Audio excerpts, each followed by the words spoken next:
feel so young. You make me feel like spring has sprung. And every time I see you grin, I am such a happy individual. The moment that you speak, I wanna go play hide and seek. I wanna go and bounce the moon like a toy balloon. Welcome to Discovery Niagara. It was Labor Day weekend 1989, the last time you could have bought a ticket to ride the Comet here at Crystal Beach. A lot has changed since then. Today, young families, millennials, and even seniors have bought a place here in paradise to call home. And today we caught up with longtime resident Gary Pooler, who tells us about his experiences here in Crystal Beach growing up at the park and in the town. That's what I was going to ask you. Say, how cool if you're a youth or a teenager and it's summertime and just ride your bike down to the amusement park. Right. I mean, or the beach. Or the beach. Like I tell and you got all these great friends from the States. Yeah. They go away in the winter. That's but right. in the summer, they all come back and they all got cottages around here. And you, hey, how you been, man? And, they become lifelong friends. And but, yeah, I tell my boys nowadays, when I took them to Disney, and they're like, wow, this is great to ride. I said, guys, I grew up with one of these right at my doorstep, one of these amusement parks. And at one point, it was open admission. You could just walk into the park and hang out, have a sugar waffle, bum a ticket. Me and my buddies used to go over to the bus area where the people from the company picnics were leaving for the day to go back to Buffalo or Tonawanda. And we just stand there by the bus and say, you got any tickets left over? You can't use them anymore. And hold our hand out. We'd have a fistful of tickets back into the park, gorge on sugar waffles, or do a couple rides. Yeah, the initial draw for the actual founder, Mr. Rebstock, was the beach, the sand. Yeah. That's why he named it Crystal Beach. And then it just expanded from a religious retreat into a park with a few attractions, then a midway. And yeah, this is where it was happening. Here in Erie Beach, just down the lake. Right. They were considered like Buffalo's, playgrounds. I study and collect and research all kinds of local history. And our family had a farm in this area. Morning. Hi.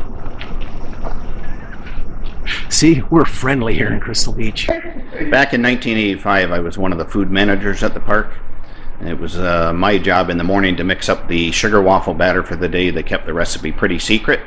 Park closed in '89. You couldn't get sugar waffles or anything from the park for a couple years. I had a small restaurant in Ridgeway, so we started making the sugar waffles there to see what would happen, and well, it went crazy. They came from Hamilton, Buffalo, just for the sugar waffles. They'd buy as many as we have. They'd walk in and say, how many bags do you have? We'll take them all.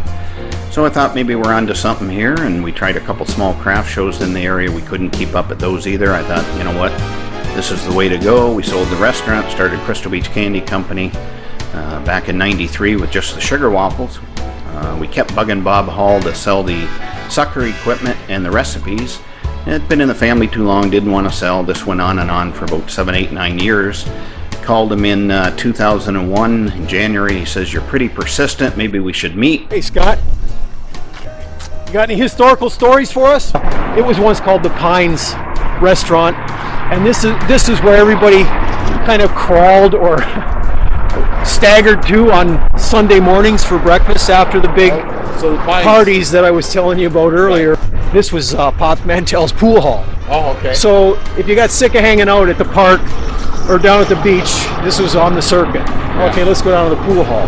And I had a friend that used to hustle the Americans for money, and he was really good at pool. A couple of friends actually that used to hustle guys for money in there. And I wasn't any good at pool, but I remember this was quite the cool place to hang out. Yeah. When I was a kid, the fun part was coming down here. This old, mysterious kind of guy ran a magic shop in that building over there. Oh, wow. You'd go in there, it was dark, he had black curtains, and he wore a dark suit, and he was kind of one of the remnants from Crystal Beach's heyday. A lot of entertainers and vaudeville performers would summer here, and a lot of them ended up staying here. And while I'm on that point, a lot of professional wrestlers lived in Crystal Beach too. in the off season. So I don't know if this guy was an old performer or whether, but he was very show busy, and he would do magic tricks and sell stuff out of this shop here. Right here. You could buy those hand buzzers, Yeah. itching powder, Yeah. stink bombs, Stuff that all was the things that teenagers like. The roller coaster there is the backety back. That's not the Cyclone or the Comet. That's the backety back. The car would start there. But this was the old Midway, and this track was in the Midway. This track here wasn't the one from the stadium. The one that later on Jesse Owens and them ran on was actually in the stadium. And I can remember as a teenager, high school runner, going to that stadium and searching for the track and finding the last remnants of the cement curb and the cinders of lane 1 on the one far turn. And I would go down there that summer. I must have done about 4 or 5 workouts on that, even though you could barely make out the track, but you were just absorbing the crowd that was there. And if you ever watch a movie called Race, it's about Jesse Owens and his struggles to get to Berlin and do what he did in front of Hitler. That movie, there's a scene in there. It's not shot here in Crystal Beach, but it's shot, the location is supposed to be Crystal Beach. Neil Young, can I get your autograph? Oh, sure.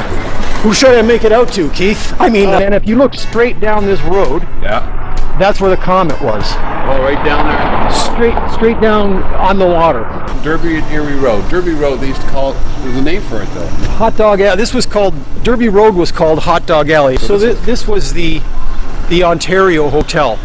It was a saloon, beer joint, had the men's room, just like in the old days, men's room, ladies and escorts room. As kids, we used to come down here to this side, get something, a box of French fries or whatever, and just wait for the place to close, the Ontario, because you knew half an hour after the place closed that the OPP would be arriving to grab people and drag them out, and we would just sit and wait for it's like a free ticket to the fights. Ted Cassie did a great job, but it never caught on. But a lot of these buildings you see around here, more so up here, have this Bavarian theme still to them, and that was all part of his dream to make this into a Bavarian village, and at least he was trying. I miss the Comet Coaster, and actually it's down at Great Escape Park in Lake George, New York right now, and my kids were never able to go to the park. They weren't born yet, but we did go down when they were about 7, 8 years old. We spent a weekend down there, and we rode the Comet all day long. I'm talking 35 times in a row the first day, and probably as many the next day. It was like